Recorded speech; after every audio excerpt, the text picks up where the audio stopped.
good morning to you, Grenada, and the rest of the world on this, the 9th day of December, 2019. As we count down to the next big holiday. Let's see, 9 from 25, 16 days left. Yes, sirree. I'm George Grant saying welcome to a brand new week here on Gudday Grenada. Beautiful morning here on the Spice Hall, and I hope that everything's going hunky-dory with you. Also hope that you had a great weekend, I would imagine. Let's take a look at the rundown, see what we got cooking here over the next hour or so. We're going to begin this morning with, did you know that today is International Anti-Corruption Day? Yeah, man. Yes, sirree. And I received a statement from the Integrity Commission. You know, they held this march on Friday, I think it was. About 300 or so school kids marched through the streets of St. George, well, along Melville Street down to the Karani James Boulevard. And over the weekend, I received a statement, or an address, if you will, from the chairperson of the Grenada Integrity Commission, Lady Anande Trotman. I'm going to share that with you this morning. And then I'm also going to play a short piece, which we actually ran yesterday morning on SWJG. It's a poem. Yeah, it's a poem on anti-corruption. I think you'll find it very interesting.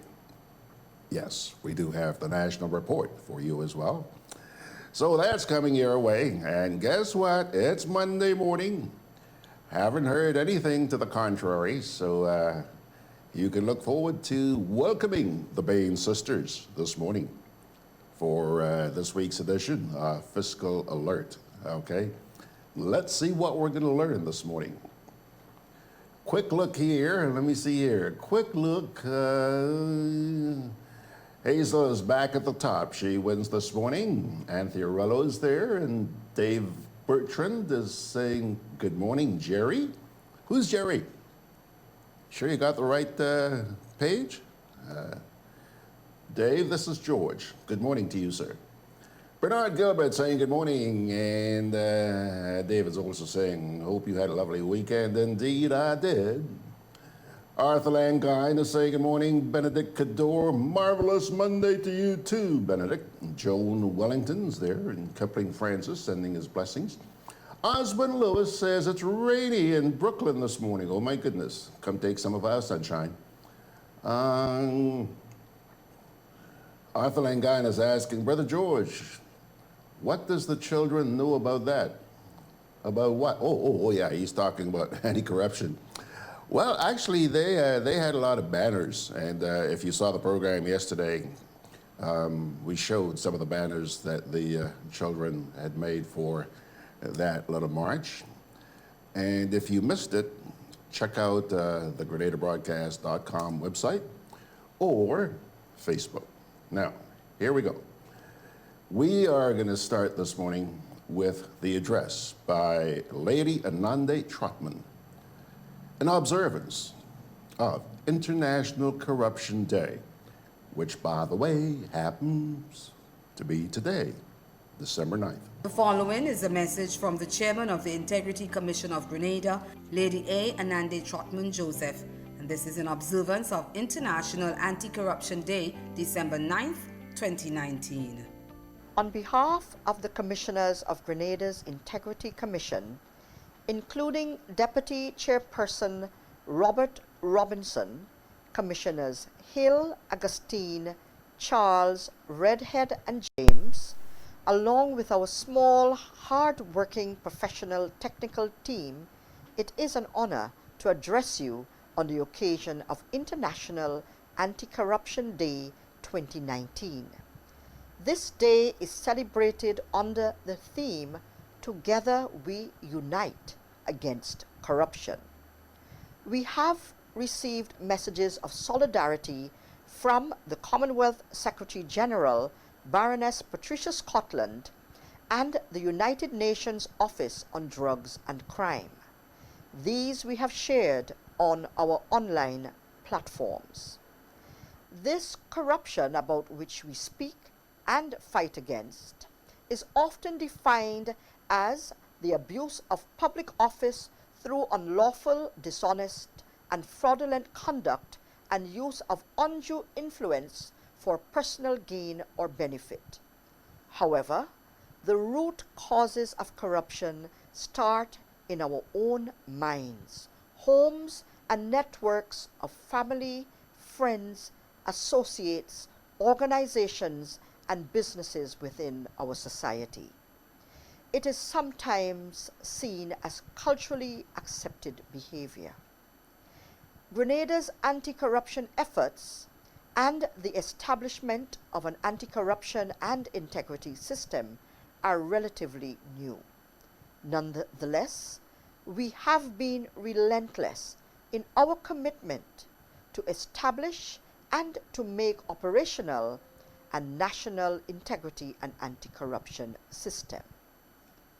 To achieve this, the Commission has collaborated with national stakeholders, including law enforcement, the Office of the Director of Public Prosecutions, the Director of Audit's Office, and the Procurement Department.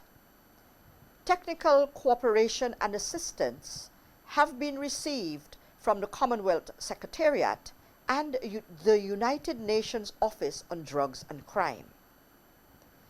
Since its establishment, the Commission has developed and implemented policies and protocols for the receipt of asset and liability declarations of public officials and public officers, its compliance system, which ensures the analyses of these declarations, complaints and disclosures about alleged activities of persons in public life are also received, and hearings or meetings held to determine the issues of these complaints.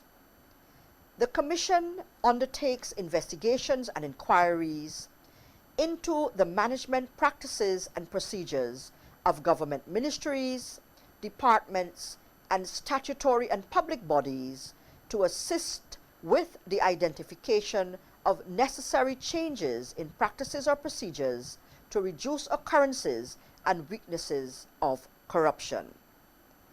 Grenada's anti-corruption and integrity laws are a deterrent for public officers and officials, and also require much of the Commission's information to be secret and confidential. However, we ensure that we communicate about what we do in a transparent way. The Commission informs the public of its work through media releases, its official website, and through social media postings on Facebook, Twitter, and Instagram. We also hold sessions with public officials and officers, statutory board members, managers, churches, and civil society about the importance of integrity in public life and the prevention of corruption. Grenada sponsors the Commonwealth Caribbean's Regional Anti-Corruption Training and Development Center. This year, the Commission hosted the 4th Annual Senior Leadership and Management Training Program, facilitated by Dr. Roger Coranteng, head of the Commonwealth's Public Sector Governance and Anti-Corruption Department, along with Chairman Dirk Harrison of the Regional Association of Integrity and Anti-Corruption Bodies. Attending were Integrity Commission representatives from Jamaica, Guyana, Dominica, and St. Lucia. Of course, Grenada's own DPP and Attorney General, permanent secretaries, department heads, senior members of the Royal Grenada Police Force and the Financial Intelligence Unit, statutory bodies, media, and civil society all attended. The Commission recognizes the critical importance of early interventions by working with our nation's children to achieve a cultural shift and behavioral change in the longer term through its integrity and preventative education. Primary and secondary school students were involved in the creation of the Commission's logo and naming of its mascot, Trusty Megsy. Our jingle is also created by the nation's students. Most heartening is the recognition of the Commission's work as a regional best practice, as showcased in April in Ecuador at a Parlamerica's meeting of presiding officers of Latin America and the Caribbean. In June, Baroness Patricia Scotland singled out the work of Grenada's Commission for its best practices at the annual meeting of the Regional Association. In July, Grenada's Commission, represented by its chairperson, was the only representative from a Caribbean commission selected to send an expert to develop 22 anti-corruption benchmark or standards to establish the minimum standards by which Commonwealth countries will measure anti-corruption practices and make improvements to help tackle corruption.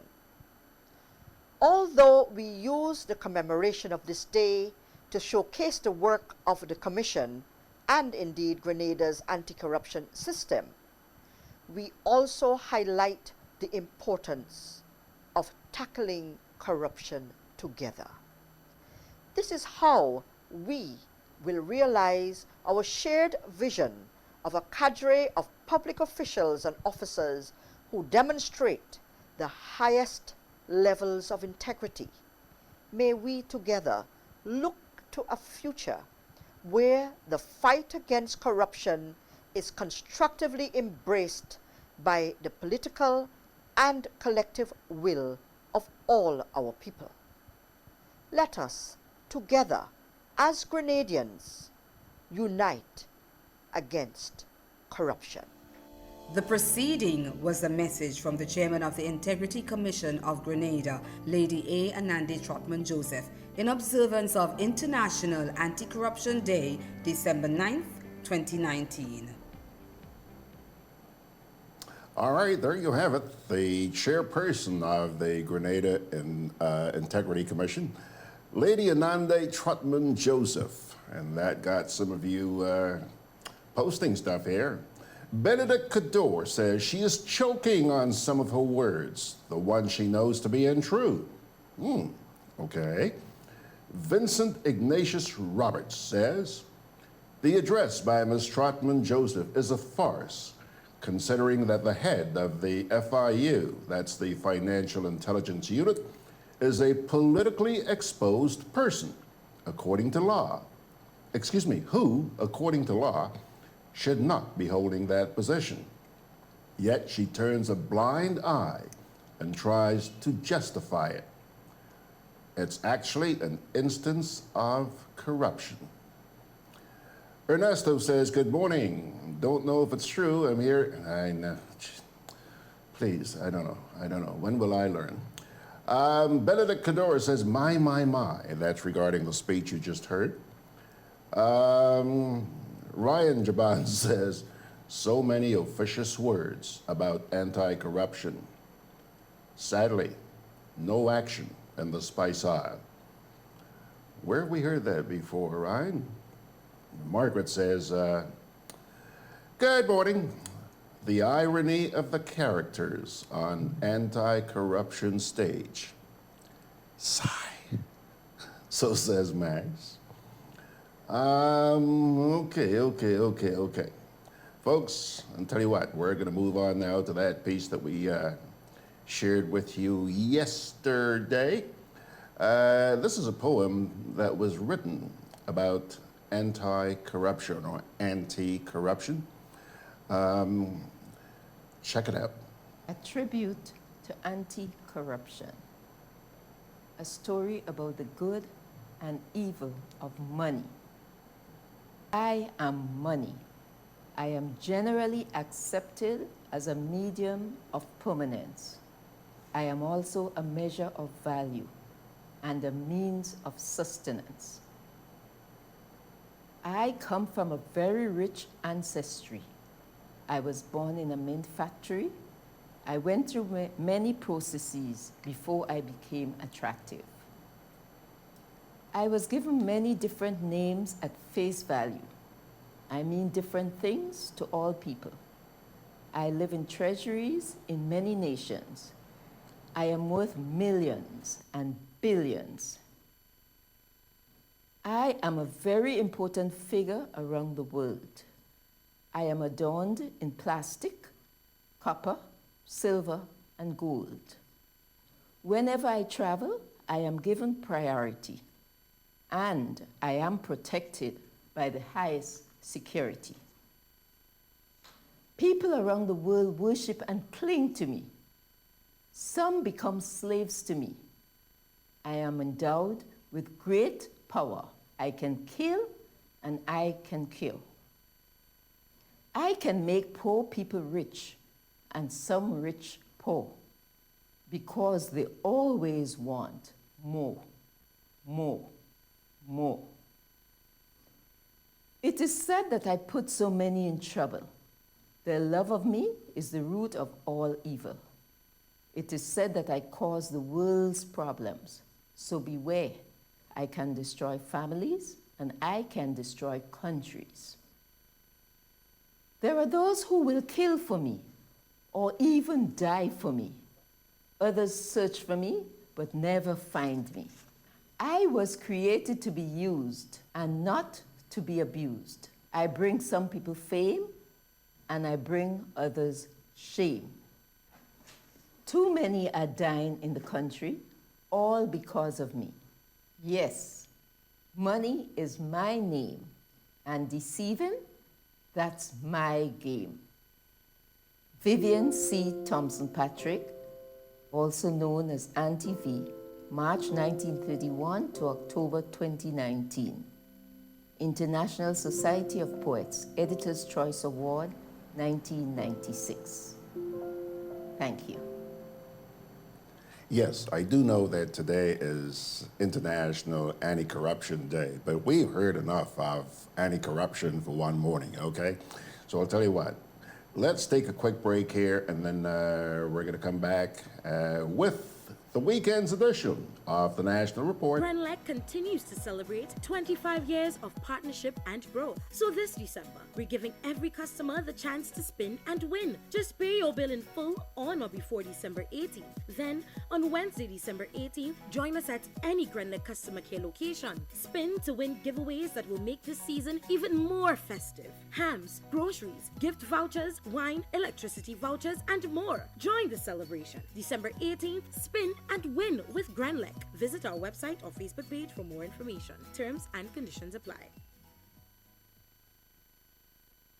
Why wish upon a star? For a bank is better by far.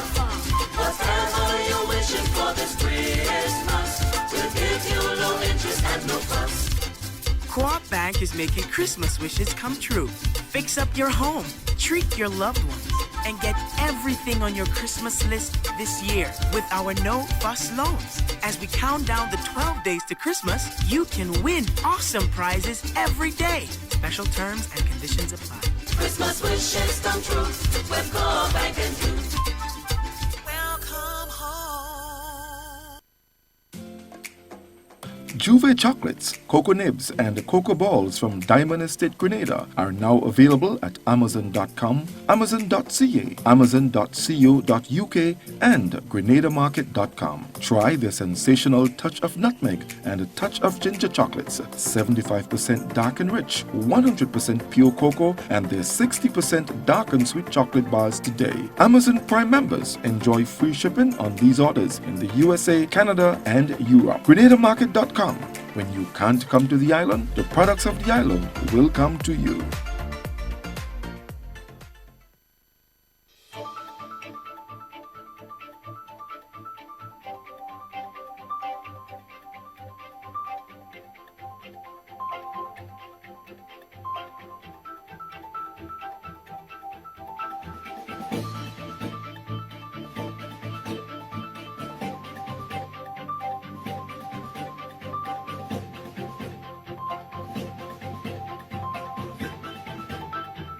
Molineux Road to be rehabilitated under UK Caribbean Infrastructure Partnership Fund. We'll have details to this story and more in the National Report.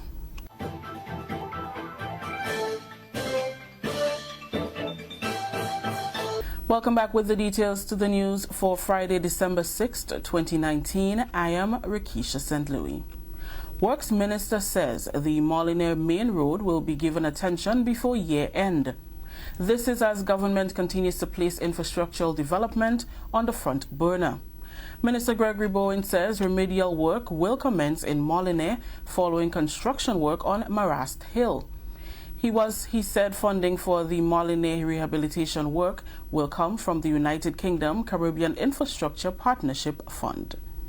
Grenada received $28 million under the fund to prepare a feasibility study and detailed designs for the upgrade of the Western Road Corridor. We are also looking at the slip in Molineux. So as we get this out of the way on Monday, you'll see all hands on Molineux, which will entail a lot of geotechnical study. This one is even more difficult than what we have here. But we have the UK SIF project coming on stream, the $28 million given by the United Kingdom when the Prime Minister visited us, remember, so many years ago, and he gave monies to Grenada, to Jamaica, and the other parts. We do have this fund there, and we'll do that studies along the Western Main Road, where we have slipped in St. Mark, and now this one we'll ask them to do it first, so we can correct Molineux first, and at the same time correct this. The UK fund provides grant financing to 8 Caribbean countries eligible for overseas development assistance. During this week, there were several events scheduled as part of the Caribbean Examination Council CXC 2019 governance meetings in Grenada, which has so far been a success. Several officials from CXC, including the Deputy Chairman, Dr. Marcia Porter, Registrar and CEO, Dr. Wayne Wesley, and Pro-Registrar and Deputy CEO, Dr. Carol Granston, along with the regional top awardees, arrived earlier this week to participate in the week's activities. We get more in this report from Annette Moore. The CXC 2019 Governance Meetings Week of Events in Grenada began with an early morning interview of 3 top awardees on the Grenada Broadcasting Network. Following this, awardees and CXC officials, along with the Permanent Secretary for Education, Kevin Andel, paid courtesy visits to Her Excellency Dame Cecile La Grenade, Governor General of Grenada, Deputy Prime Minister Honorable Gregory Bowen, and Honorable Pamela Moses, Minister with responsibility for tertiary education, skills development, and education outreach. At the Governor General's residence, Her Excellency spoke to and interacted with the regional top performers and CXC officials. How do you balance your work life and your personal life? How do you balance maybe you're not putting out the funds necessary to pay for the technical assistance. Your personal life? Some people sort of isolate the position from their personal life from being but I have been able, lucky, to incorporate it. Make it up. So on Friday, Saturday night, I went to the final of the football match between the parishes, you know, and one of my friends attended with me. So I sort of incorporate stuff like that, so it doesn't really affect me that much. At his courtesy call, the Deputy Prime Minister welcomed the awardees and the CXC officials. It was great pleasure that I welcome you to our country and compliment you on your achievements.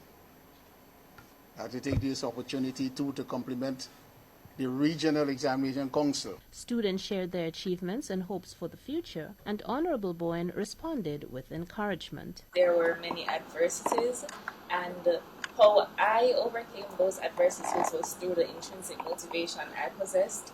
I had a goal in mind, which has always been the same, to ameliorate the standard of living of my parents.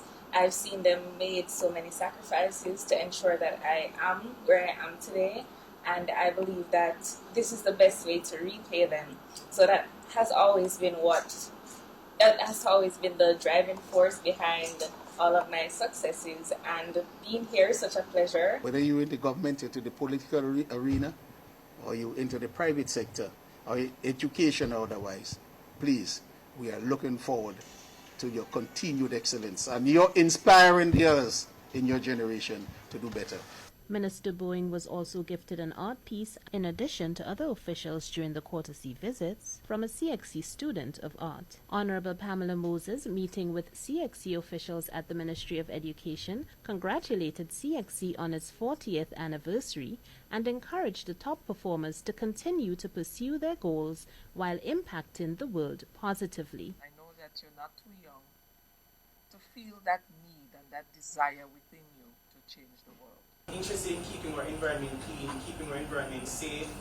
I'm especially interested in things like coral reef farming and stuff like that. I'm really interested in maintaining and protecting the environment. Also, I'm interested in starting my own business in agricultural science. I like the idea of producing, eat what you grow what you eat. On Wednesday, December 4th, CXC officials and local officials met with secondary school principals at the Grenada Trade Center Annex to inform them about existing, new, and upcoming initiatives by CXC while addressing stakeholder concerns. But we recognize that there is some dissatisfaction out there.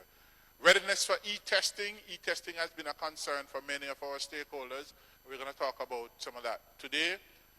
Technological capabilities to do this, timely and comprehensive communication, and the quality of our test are some of the concerns being raised. On November 5th, CXC officials again met, this time with the School Examination Committee, or SEC.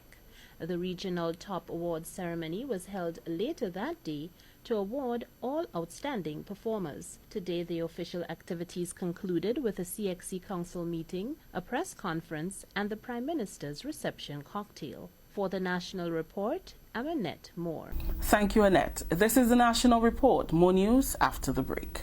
The Carnage will be transformed into a magical wonderland with lights, fun, music and action on Friday the 6th and Saturday 7th December in the first annual Festival of Lights. On December 6th, the action begins at 6 p.m. and on the 7th, the action begins at 5 p.m. and we go until 11. Come with your family to enjoy an amazing light show, a concert featuring our top local artists, Parang, Carol, Santa's Village, a kids zone, string band music, a Christmas night market, local cuisine and much, much more. But wait! There's more. On the 14th, the festivities begin at 5 p.m. and on the 21st, it kicks off at 3 p.m. Festival of Lights is sponsored by the Grenada Hotel and Tourism Association, Hideaway True Blue, Range Development, Harvey Law Group, National Lotteries Authority, Glenelg Natural Spring Water, Netherlands Insurance, and Jonas Brown and Hubbard's. Festival of Lights, the Carnage, December 6th and 7th, brought to you by the Grenada Tourism Authority and the Ministry of Tourism. No unauthorized vending. Welcome back. Office of the Integrity Commission for the third year joins with the rest of the world in observing International Anti-Corruption Day on Friday under the theme, Together We Unite Against Corruption. The Integrity Commission joined with staff and students from various schools across the island, the Financial Intelligence Unit, Royal Grenada Police Force, the Media Association, among others, as they marched through the streets of St. George's. Chairman of the Integrity Commission, Anande Trotman-Joseph, says that it is highly important to have the students involved in this observation. Why are we inviting so many students in schools? We're doing that because, as we know, integrity means our values. And values can't be taught to you when you've become old. When you're older, what happens is that there are laws that will deter you or prevent you or punish you if you disobey the laws. But ending corruption, tackling corruption, and having a society where we have citizens of integrity would mean that we need to teach and ask the parents and guardians, the schools, the teachers, to teach our nation's children. Students were also engaged in a jingle competition designed to raise awareness. She said this is part of making the communities corruption-free. We do that because the future is theirs, and we have a duty to them to try our best to ensure that they live in a corrupt-free society where persons and citizens of integrity live together. Finally, in the news, the local Caribbean Agricultural Research and Development Institute, CARDI, invited a number of agriculture stakeholders to celebrate with them on the 11th Open Day hosting held at the National Stadium recently. We get more in this report from Karima Lewis. Minister for Agriculture, Honorable Yulin Bain Hosford, other officials from the Ministry of Agriculture, representatives from stakeholder organizations and farmers convened at the National Stadium to celebrate the 45th milestone of the Caribbean Agricultural Research and Development Institute, CARDI, in the Caribbean region. The anniversary was observed in the hosting of what was the Agriculture Institution's 11th Open Day session. CARDI's achievements throughout the year 2019 were highlighted, as well as its contributions to research in the agricultural sector lauded. Some of the accomplishments mentioned were cassava value chain development, soursop value chain development, vegetable nursery management, nutmeg research and development, and alliances for coconut industry development for the Caribbean. Offering remarks at the session was Minister for Agriculture, Honorable Yulin Bain Hosford. She speaks on the strengthening of relations between CARDI and the Ministry and further showed her gratitude towards the institution by handing over a plaque of appreciation to CARDI representative Reginald Ando. The Ministry believes an investment in CARDI is an investment in research and development, which is an investment towards an improved agriculture sector, thus contributing to economic growth.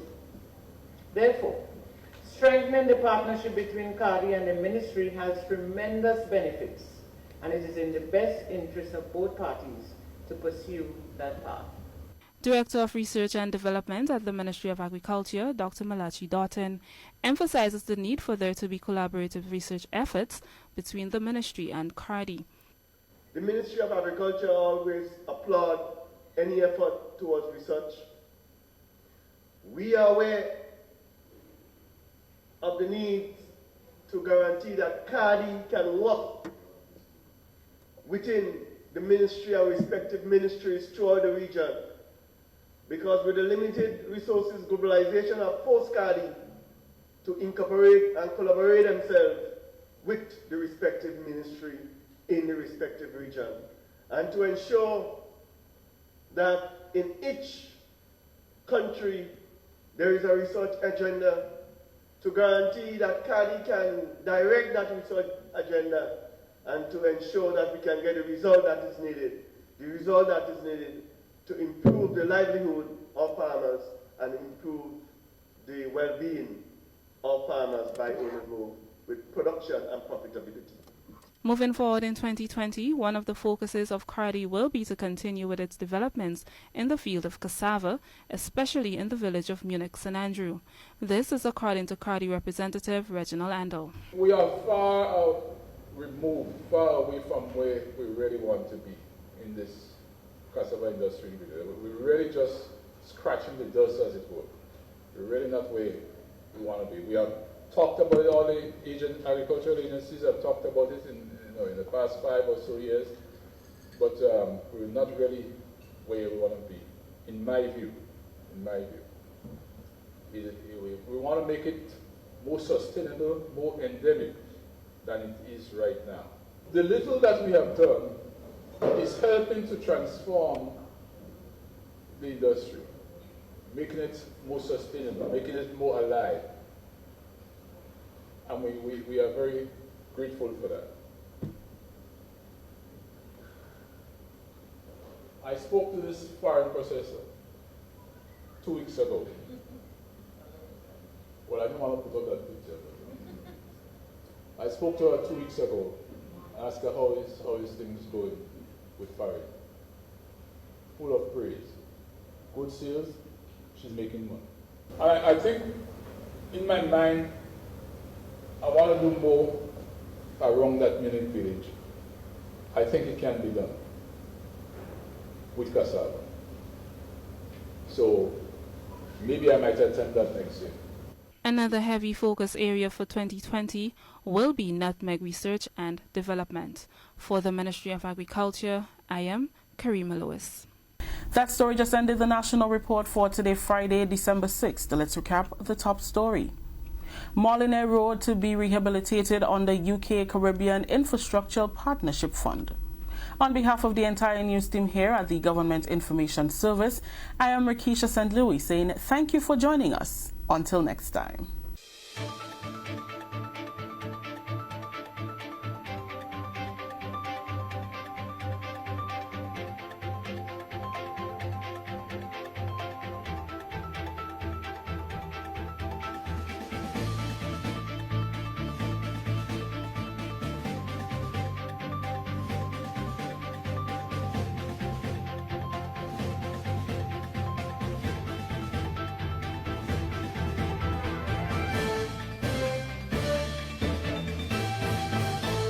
Because your vehicle is a necessity, being roadworthy is critical. Hubbard's Motor Department introduces its new tire and battery sales and service outlet located at Building Supplies Compound in Grand Dams, close to the Sugar Mill Roundabout. Available are a wide range of competitively priced tires, maintenance-free batteries, oils and lubricants. Keeping in mind your busy schedule, this outlet is equipped to provide you with fast and reliable service. Simply drive in and you'll be delighted with your service experience. For more information, contact 440-2087. Hubbard's. Quality service. Affordable prices.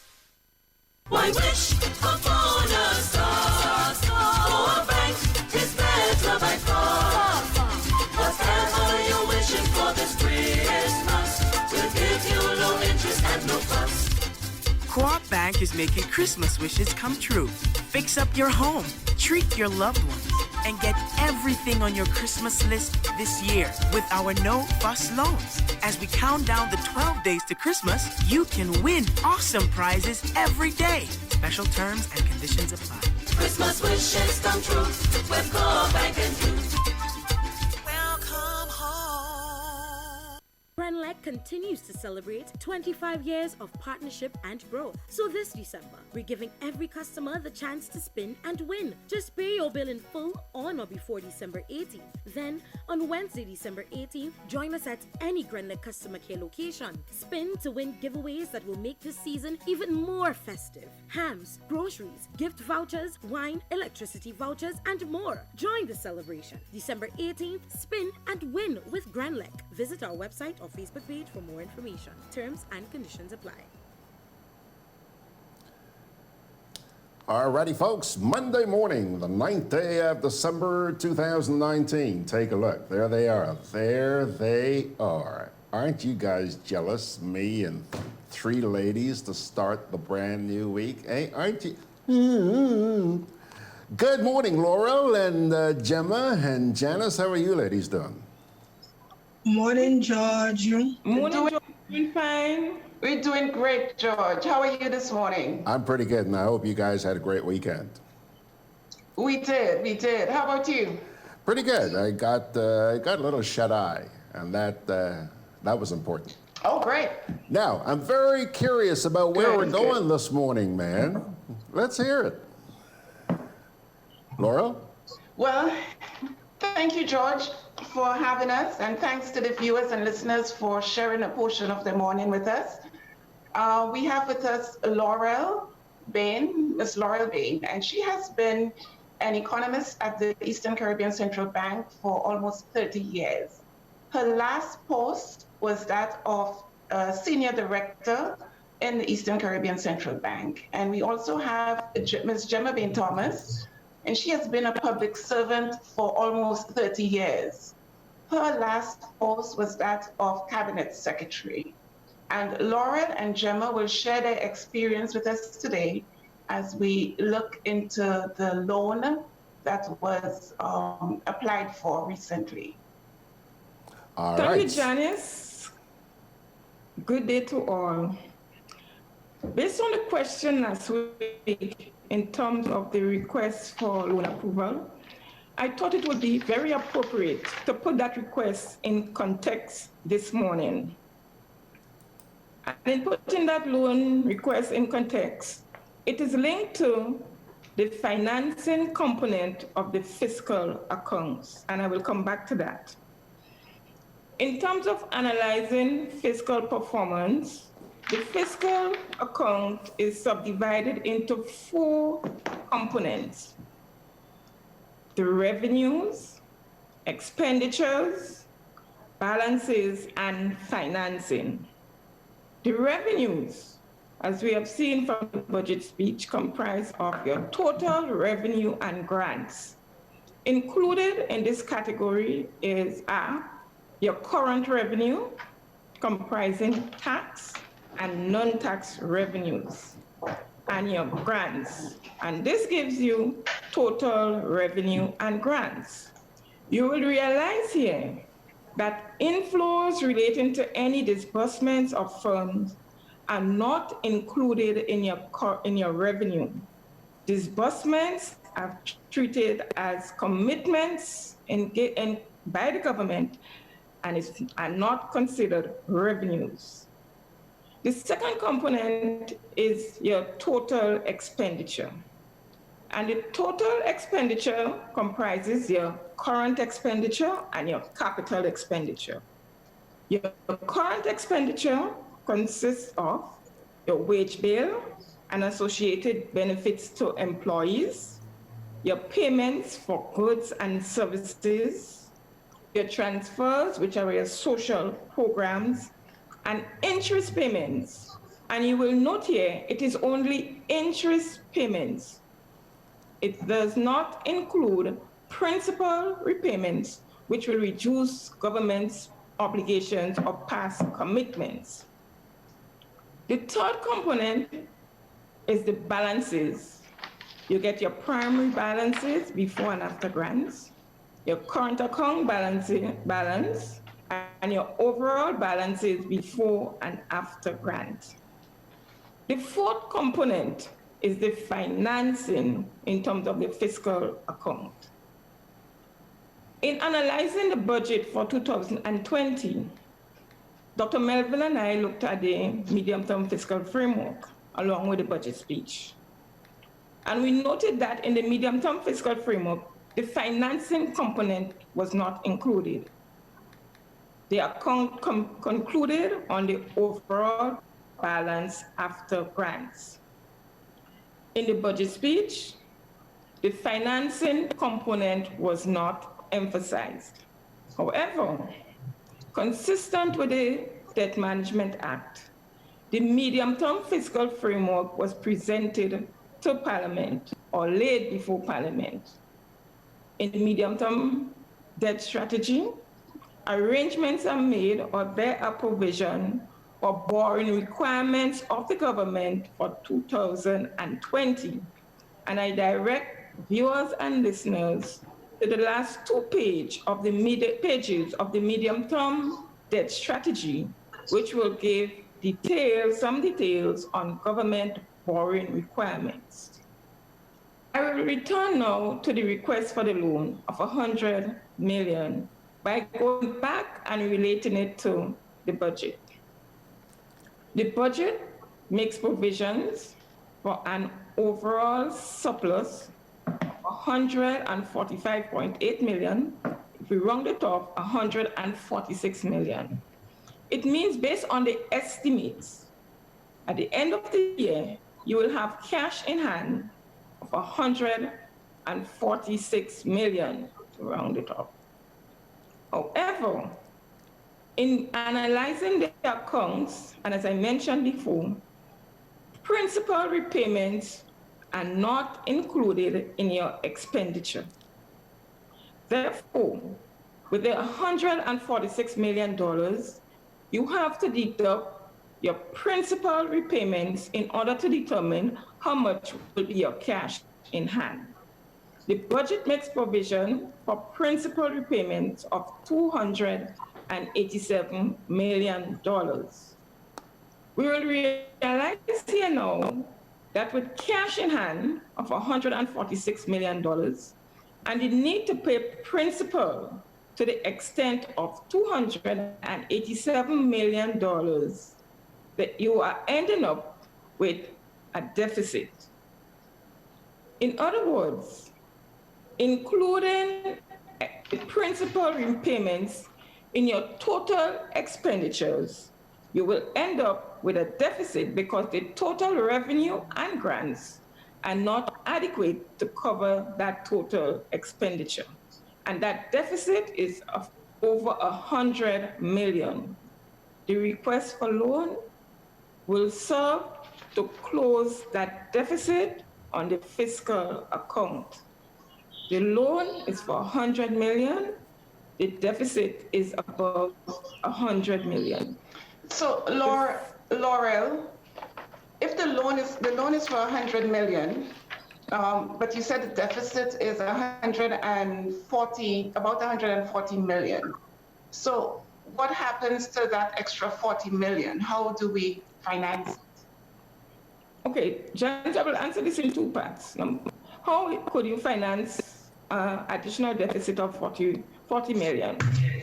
One, there might be loans already approved by Parliament for which you can draw down. So you are disbursing funds for these already approved loans. Or you can do two other things. You can increase revenue, that is your tax, non-tax revenue, or you can reduce expenditure. And generally, it's your capital expenditure.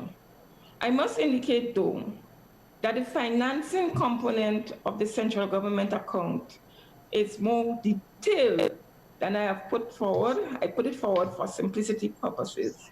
However, that financing component is detailed in terms of its domestic category and its external category. It tells you our government is either increasing its commitments or decreasing its commitments. In terms of the domestic category, it shows government's financial transactions with the commercial banks, the national insurance scheme, the central bank, and other private entities. In terms of the external category, there's also an external category. It shows government commitment in terms of loans, that it is disbursement of loans and repayments of principal. And there's always other special categories, particularly a category called arrears, accumulation of arrears. And it shows you whether the government is accumulating arrears or it is reducing its arrears. In the end, the fiscal account must balance. The fiscal account, I should mention. Laurel, is it common for the financing aspect to be included in the budget presentation? Is it a common practice for that to be included? It's not common. Generally what happens, mention is made, as in our budget, of the principal repayments, but the detailed financing component, both in Grenada and in some other countries are sometimes not included in the budget presentation. The financing component, I could continue, is a bit technical, but it is necessary and important. And hence sometimes what you have in the budget is an unfinanced gap, that is in your financing, and during the year, efforts are made to see how that gap is closed. But generally what happens, because it's such technical component, the proposal relates basically to revenue, expenditures, and principal repayment, and do not go into detail in terms of the financing of the budget, which is very critical. And I will say it is critical because the fiscal performance of a country has significant impact on the other sectors in the economy. And the other sectors, or the other accounts in support of the other sectors, is your financial sector and your financial account. We have the external sector, which relates to the balance of payments and the gross domestic product. The financial sector gives you an aggregation of transactions, generally in the commercial banking sector. So it tells you how much domestic credit was created, how much deposits were collected in summary. In terms of the external sector, it tells you the relationship between residents, the financial flows between residents in the country and the rest of the world. And in terms of the gross domestic product, it's the value of goods and services produced. Generally, the accounts are supposed to be balanced. It's supposed to be consistent, except for the balance of payments, the external accounts, which allow for some errors and omission, generally a rule of thumb of approximately 5% of GDP. I brought in the other accounts to show how the fiscal performance have an impact on the economy and could be traced throughout the accounts. And I will give the example. The loan disbursement. Let us say, based on the request for approval for the loan, the government receives $100 million in loan from external sources. This could be traced to your balance of payments. Your balance of payments shows you your transactions with the rest of the world, and therefore, this will be seen as an inflow on your balance of payments, and hence the importance of doing the fiscal accounts with other accounts. I can give another example. Let's say the government decides to borrow from the commercial banks. In assessing the financial accounts, the borrowing by the government from the commercial bank must be seen in your financial statistics. And hence, it is important to have that integrated analysis of the fiscal accounts. The integration. So Laurel, who is responsible for undertaking the review of all the fiscal accounts? Generally, all the accounts, I would say, the fiscal accounts is being undertaken by the Ministry of Finance, generally the policy unit.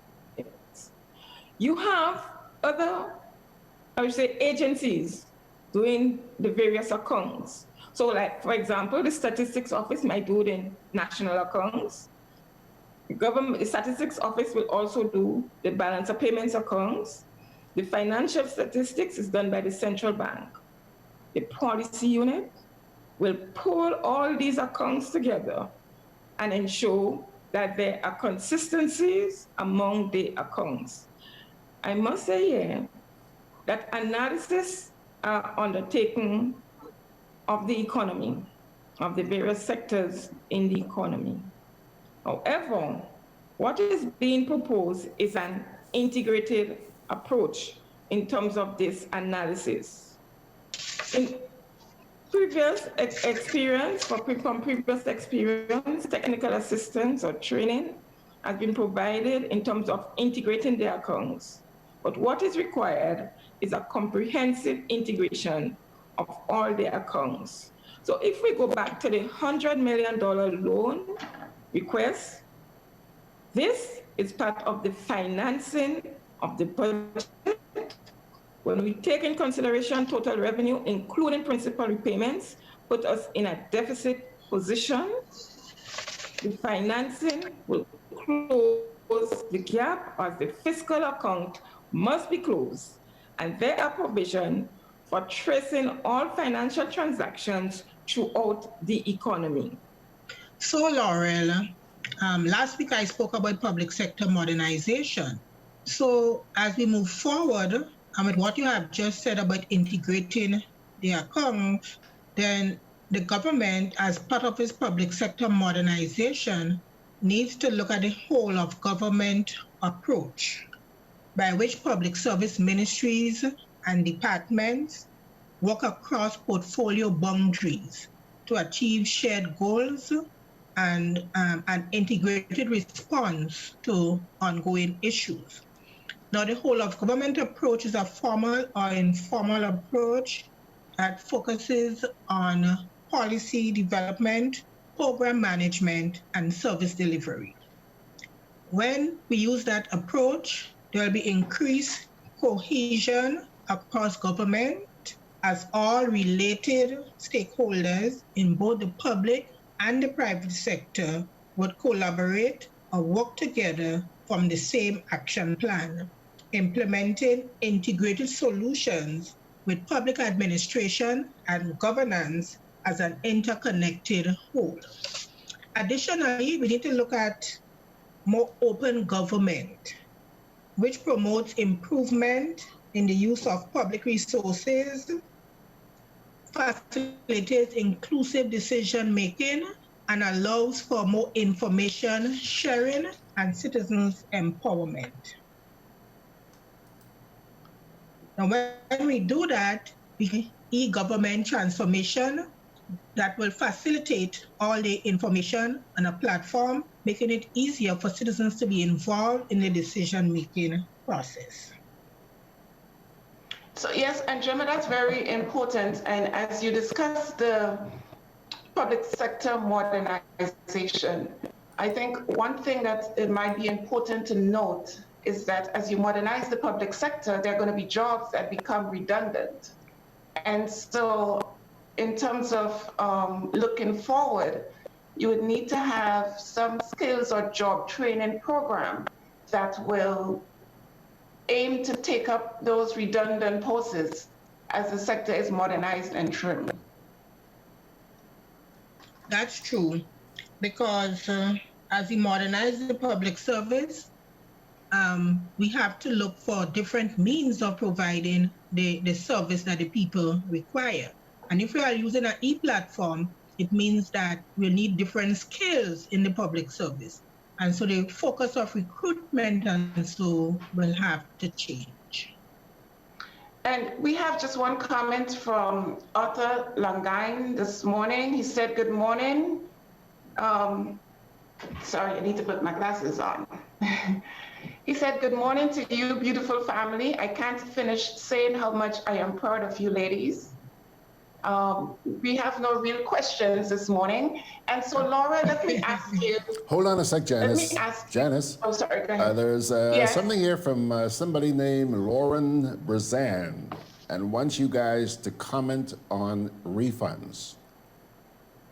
Comment on? Oh, Lauren says, please comment on refunds. Refunds. Yep. Refunds. I'm not sure what you in mean. the fiscal accounts. Refunds in the fiscal accounts could be treated in two ways.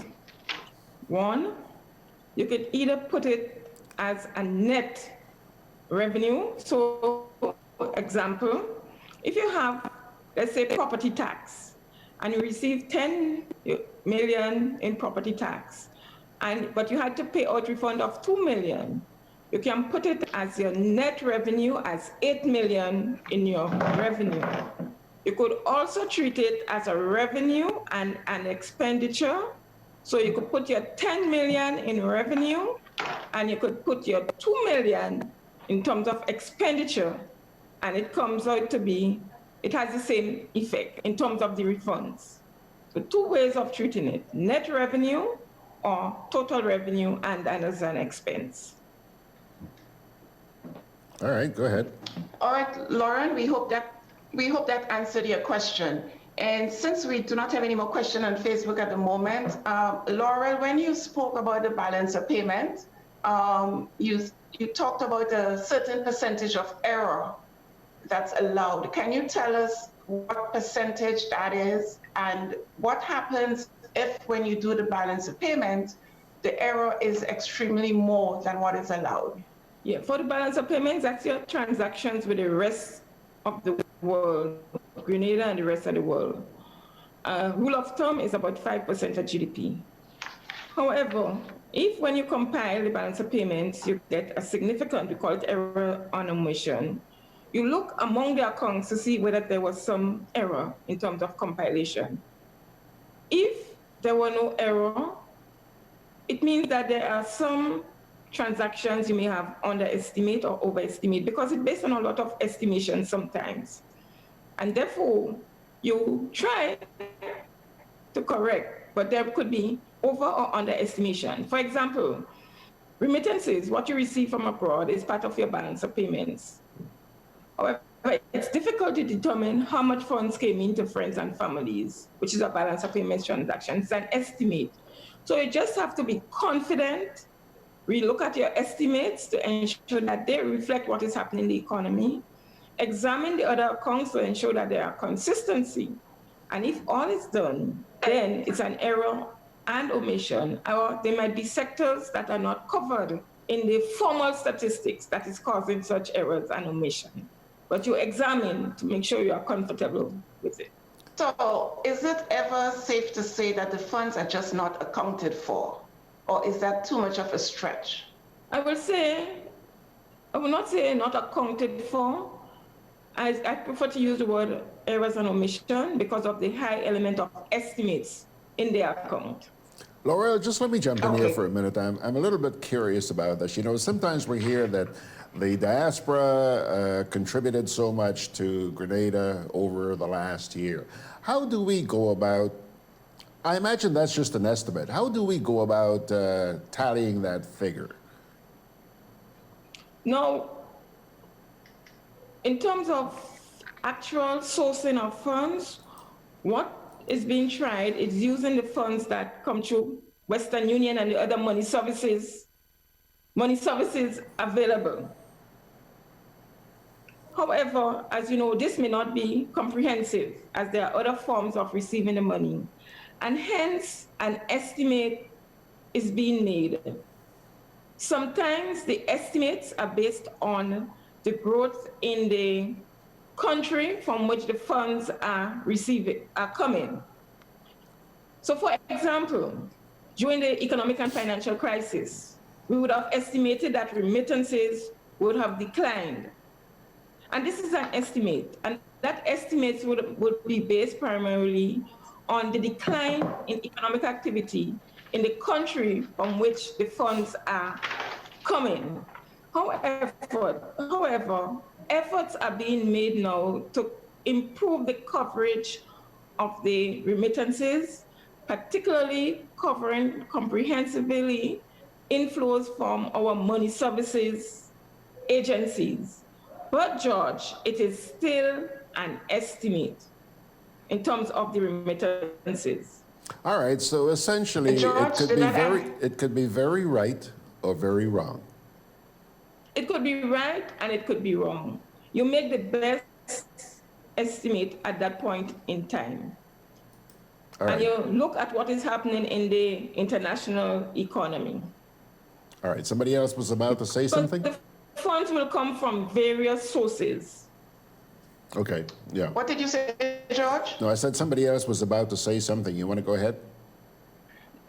I just went to the Facebook question. Ryan said e-platforms on an internet service that barely works, frustrating comment. And then we have Ryan also says spreadsheet of daily, sorry, does Grenada have a spreadsheet of daily income and expenditures? In terms, well, I cannot say they have a spreadsheet, but in terms of the borrowing requirements, and the borrowing requirement is in the medium-term debt strategy, it did not have a spreadsheet with the income and the outflow, but in preparing the borrowing requirement, what is required is to have information on total income, inflows, and expenditures and outflow. But I did not see it in terms of the borrowing plan that was presented to Parliament. It was only the borrowing requirements. Somebody here wants to find out, you know, when you mentioned the financial crisis a little while ago, at what particular time were you referring to? I'm referring to the period 2008 to 2010. Okay. When we had the last financial and economic crisis, and during that period when we had the economies, well, the global economies contracted, and in the case of Grenada, the economy declined in 2009, in 2010. It recovered somewhat in 2011, began to grow in 2012, and continued to 2013. And that is the period of the recent financial and economic crisis. Ryan is asking, Laurel, can She just Grenada answered check? that. She just answered that. She just said that they put those figures together, you know, based on figures from Western Union and so on. She just mentioned that. Thank you, George. Yeah. So what else, ladies? Laurel? George. I can't believe it. Laurel is speechless. Hello? No. We wanted to mention also, George, that next week will be our final program for the year 2019. And so, but we will be back in January, the first week in January, to continue the program. In addition, next week, Dr. Juliet Melville, she will be joining us so we can do some of the highlights of the budget again. Okay. And we can answer all the Facebook questions, and we can do highlights of all the previous presentation. And that would be the plan for next week and for the following year. Okay, so next week, is next week going to be your last edition? Next week is the last edition for 2019, okay. Correct. And then you'll be back to kick Dr. some butt in 2020. We'll be back in 2020 and ready to roll. Okie doke. All right. We have one more question if we have the time. Go ahead. Ernesto says, we've been hearing that the economy is growing / booming, with the unemployment rate and many businesses closing. Question how you measure the growth of the economy. We measure the growth in the economy by increases or decreases in the value of goods and services produced, the gross domestic product. However, the GDP or the growth is just the value of the goods and services produced. It does not tell you how many persons produce that goods and services. For example, you have an economy, let's say, of 10 persons producing a certain amount of goods and services. That goods and services could be produced by 3 persons. It just tells you the value of the goods and services produced, whether it's increasing or decreasing. And it does not tell you anything about the distribution of the incomes within the economy. Who is getting what? Okay. This is a different indicator. So Ernesto, just take the growth as the value of the goods and services produced within a specified period, not indicating who produced or how it is produced or how the income is distributed. To go into these aspects require more thorough analysis of the economy in terms of employment, distribution of income, poverty indicators, the nature of the employment provided. Thank you, ladies. Okay, thank you. Thank you, viewers and listeners. Again, see you next week for another edition of Fiscal Alert. Now go prepare your sorrel and your ginger beer and your black cake and all of that, okay? George, I have my fruit soaking and my rum punch is already made.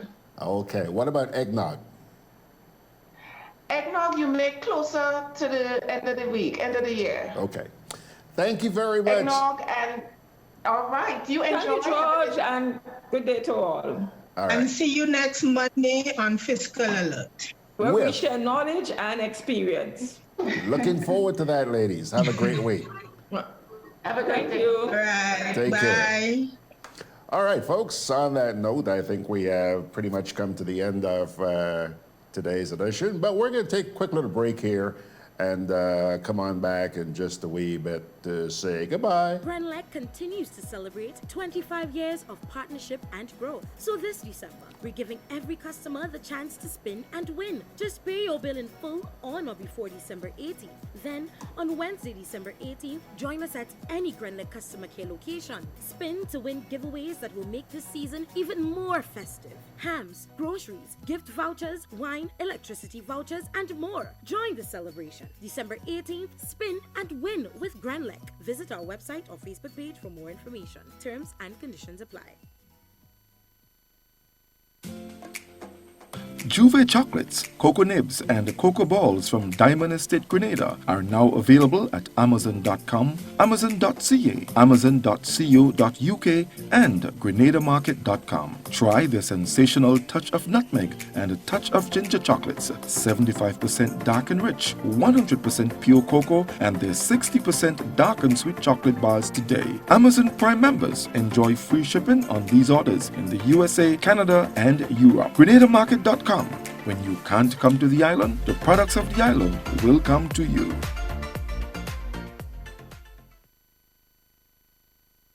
Just about time now to say goodbye, and thank you very much for joining us as we begin a brand new week here on the Spice Hour. As always, parting word from the Holy Scriptures. And today, I keep saying this, my favorite Psalm, Psalm 37, verses 1 to 9.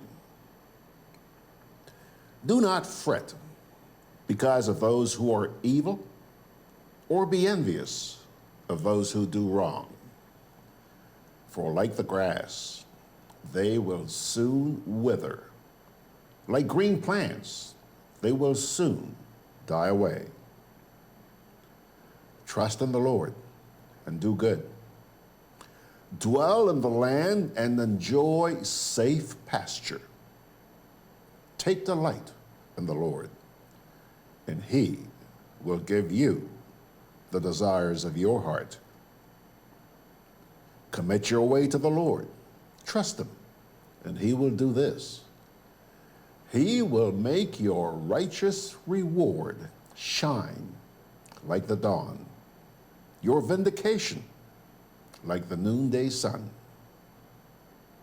Be still before the Lord and wait patiently for Him. Do not fret when people succeed in their evil ways, when they carry out their wicked schemes. Refrain from anger and turn from wrath. Do not fret. It only leads to evil. For those who are evil will be destroyed, but those who hope in the Lord will inherit the land. Make a note, Psalm 37, verses 1 to 9. Okay. Okay.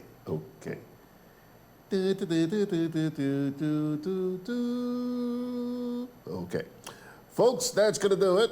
Thank you so much for joining us as we begin a brand new week. Lots of great things are going to happen this week. I hope you're as pumped up as I am. May the good Lord bless and keep you, and by His grace, we'll see you tomorrow morning at 9.